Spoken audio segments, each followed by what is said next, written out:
job, because if you're good at observing details, you're far more likely to detect illusions. Usually the best way to know you're in an illusion is to notice something minor, the change in the environment around you. No illusion is perfect. Sometimes there's a few leaves that disappear from the ground. Some other times the sun is higher in the sky than it was before you entered the illusion.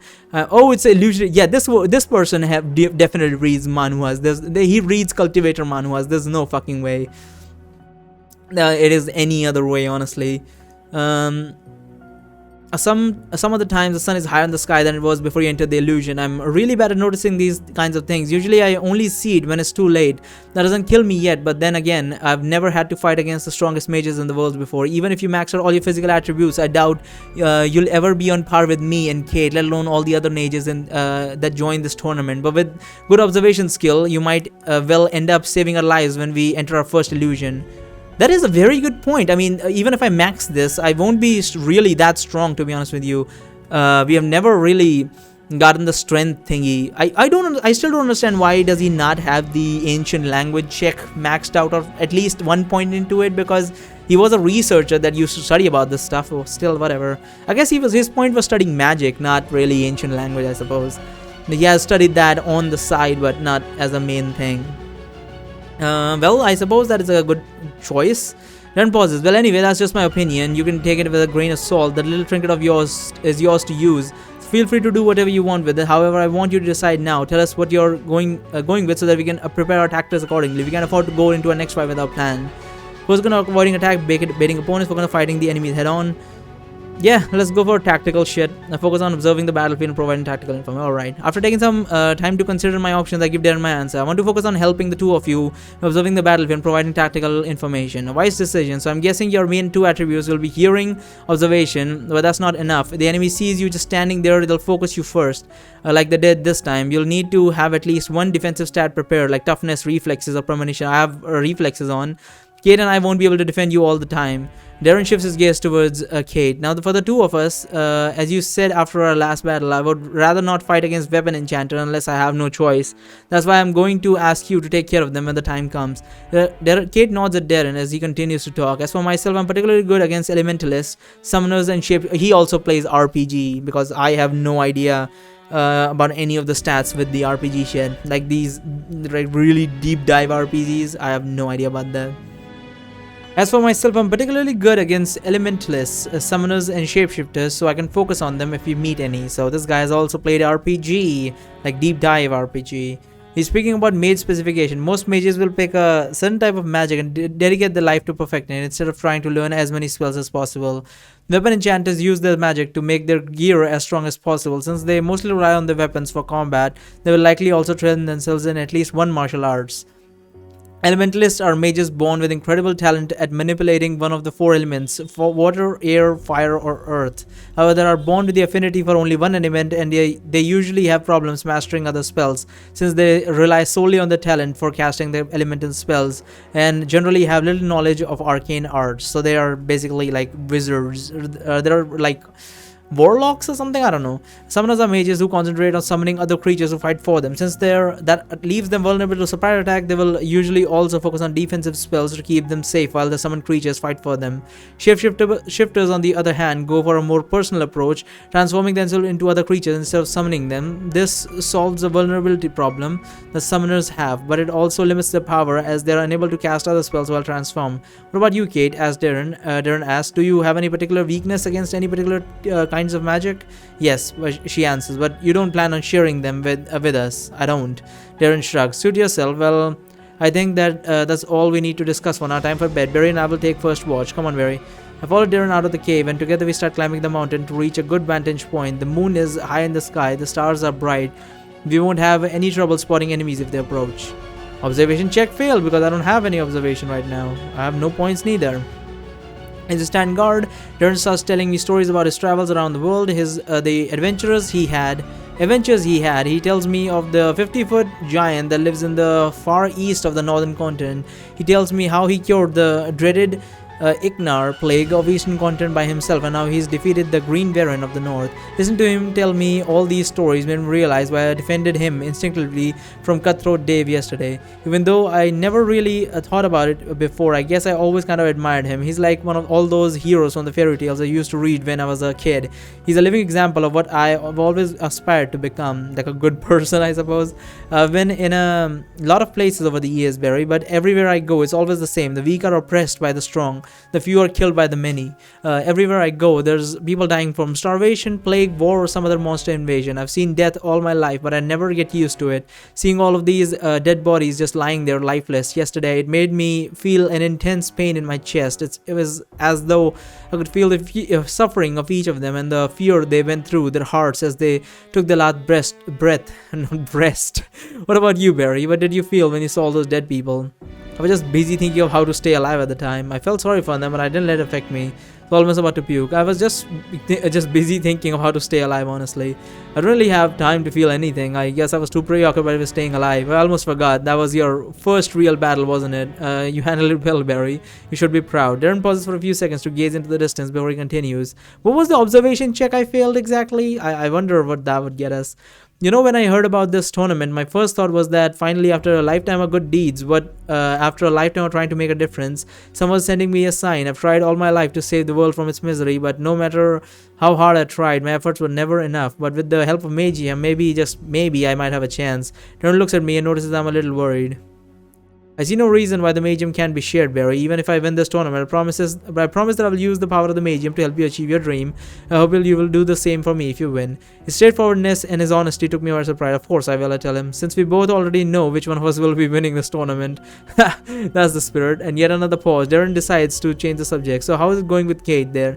Then, are you making any progress with her? I'm not trying to seduce her, Darren. She still hasn't given in to my charm. She's eating out the part of my hand. I'm not trying to seduce her, Darren. Yeah, I'd rather not get into it with that woman. Of course you're not, Darren says in a sarcastic manner. She hates me. Slowly, Darren's smile fades away from his face. He adopts a more serious tone. Listen, he says, I know your heart is in the right place, but you know as well as I do that women simply can't be born as mages. It's not in their blood. I don't know why she appears different from a normal banshee to you. I don't know why the banshee inside her hasn't awakened yet, but it's only a matter of time. One day she will turn into a banshee. I want you to be prepared when the time comes. Darren takes a small device of his own pocket, out of his front pocket, hands it to me. It appears to be a magical transceiver. These devices are mostly used by soldiers when they need to transmit information to each other over short distances without having to shout to one another, just like a walkie-talkie. I want you to carry this with you at all times. If you're ever in danger, just tap this 3 times. I'll come over to help you as fast as I can. Just promise me something. I tell him, of course. Promise me that you won't try to purify her until you see her transform into a banshee. Darren sighs. You're asking a lot of me, Barry. You should know better than anyone else how hard it will be to stop her when she turns into a banshee. But if it means that much to you, then I promise. He pauses. Come on, we should get going. It's time we wake up Kate so she can take second watch. As we decide, as we descend towards the cave, my stat device starts beeping. I pull it out of my pocket. I see that I now have 6 more points available to spend.